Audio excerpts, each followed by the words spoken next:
Être rempli du Saint-Esprit, ce n'est pas une expérience légère, ce n'est pas une expérience à collectionner, c'est un choix radical qui vous coûtera tout ce que vous avez. Beaucoup réclament le pouvoir de Dieu, mais très peu sont prêts à accepter le processus. La grande question est, êtes-vous vraiment prêt à payer ce prix? Si votre réponse est un oui retentissant, alors écrivez maintenant dans les commentaires « Je veux payer le prix pour être rempli du Saint-Esprit ». Dans ce sermon profond et confrontant, inspiré par la vie et les messages percutants de David Wilkerson, l'homme qui n'avait pas peur de prêcher la vérité nue et crue, nous allons comprendre qu'être rempli de l'Esprit n'est pas une option pour les moments de culte. Ce n'est pas un bonus, c'est une exigence incontournable pour ceux qui veulent vivre l'Évangile avec intensité, avec feu, avec passion. Préparez-vous à être confronté, embrasé et conduit à un niveau d'abandon que peu osent atteindre. Wilkerson, avec sa voix prophétique, disait « Le Saint-Esprit ne remplit pas les cœurs occupés. » Pensez-y. Le premier et le plus douloureux coup d'être rempli de l'Esprit est le videment de soi-même. Tant que nous sommes remplis de nos plans, de nos volontés, de notre contrôle, il n'y a tout simplement plus de place, pas même une petite fente pour lui. Dieu ne partage sa gloire avec personne. Pour que le Saint-Esprit, dans sa plénitude, gouverne chaque millimètre de votre être, notre ego doit être crucifié. Il doit mourir. Être rempli de l'Esprit, c'est bien plus que chercher des dons ou des manifestations. C'est une renonciation brutale au contrôle. C'est vivre, en fait, crucifié avec Christ, où ce n'est plus moi qui vis, mais lui en moi. C'est un processus qui brûle, mais qui libère. Le deuxième coup, la sainteté radicale. L'Esprit n'habite pas dans des cœurs négligents, ni dans des vies divisées par des compromis avec le monde. Il est saint, parfaitement saint, et il exige une sainteté inaliénable. Wilkerson prêchait à ce sujet avec des larmes aux yeux, sa voix étranglée par l'urgence. Dieu n'oint pas les vases sales. Pensez à ce que cela signifie. Il ne s'agit pas d'une perfection inaccessible, mais d'une intégrité absolue. De vivre une vie séparée de ce qui corrompt le monde, entièrement abandonné, nettoyé de toute tâche.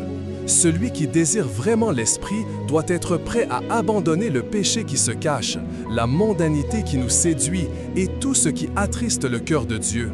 C'est un choix quotidien, un sacrifice continu de tout ce qui ne s'aligne pas avec la pureté divine. Le troisième coup est l'intimité viscérale dans le secret.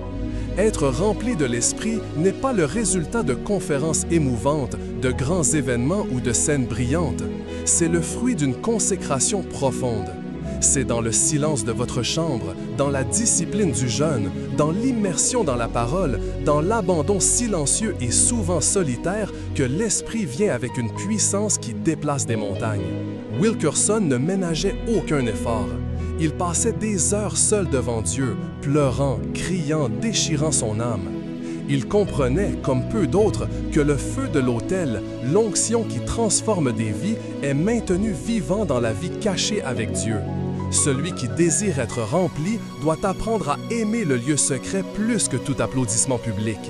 C'est là que votre foi est forgée, que votre âme est modelée et que le pouvoir authentique est libéré. Voulez-vous voir la puissance de l'Esprit en action? Voulez-vous briser les chaînes, déplacer l'impossible? Alors acceptez le feu de la purification.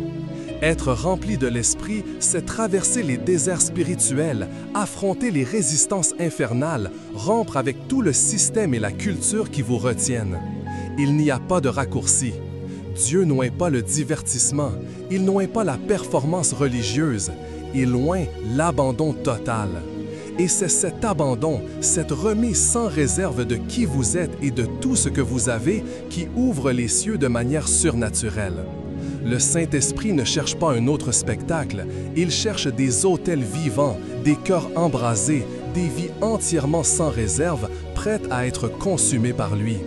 Il cherche des vases qui non seulement crient, mais se vident pour être remplis.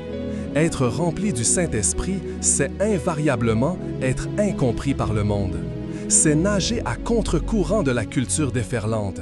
C'est vivre avec des yeux qui discernent l'éternité, tandis que tous autour ne voient que l'ici et maintenant. Oui, tout cela a un prix. un prix élevé. Mais, écoutez bien, il n'y a rien de plus glorieux, de plus gratifiant que cela. Car là où l'Esprit est, il y a une liberté qui brise les chaînes. Il y a un feu qui consume l'impossible. Il y a une vie qui explose en abondance. Il y a une direction claire au milieu du chaos.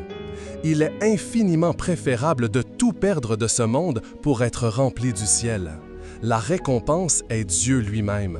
Peut-être cherchez-vous, priez-vous, attendez-vous cette plénitude depuis longtemps, et ne sentez-vous toujours pas le déversement du Saint-Esprit? N'abandonnez pas, n'arrêtez pas, continuez à vous abandonner, continuez à nettoyer l'autel. Dieu remplit ceux qui persévèrent, ceux qui ne se lassent pas de crier. Le déversement vient pour les affamés, pour les briser, pour ceux qui disent « Seigneur, je ne veux pas faire un pas de plus, je ne veux pas avancer si ton esprit n'est pas en moi, si ta présence n'est pas mon guide. » Wilkerson ne prêchait pas pour divertir les masses, il prêchait pour réveiller les âmes, il prêchait pour confronter la médiocrité. Et son message résonne encore aujourd'hui avec une clarté assourdissante. Le coût d'être rempli de l'Esprit est élevé, oui, mais la récompense, la plénitude de la présence de Dieu est éternelle. Êtes-vous prêt à payer? Le Saint-Esprit n'est pas pour ceux qui recherchent de simples sensations, pour ceux qui veulent un frisson. Il est pour ceux qui veulent la sainteté, ceux qui aspirent à une transformation profonde. Il vient là où il y a une faim réelle, un abandon sincère, un cœur ardent et inébranlable qui le cherche par-dessus tout.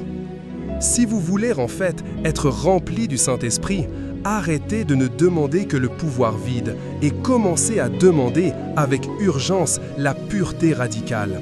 Demandez un cœur sensible à sa voix, un esprit obéissant qui n'hésite pas, une vie entièrement abandonnée à ses desseins.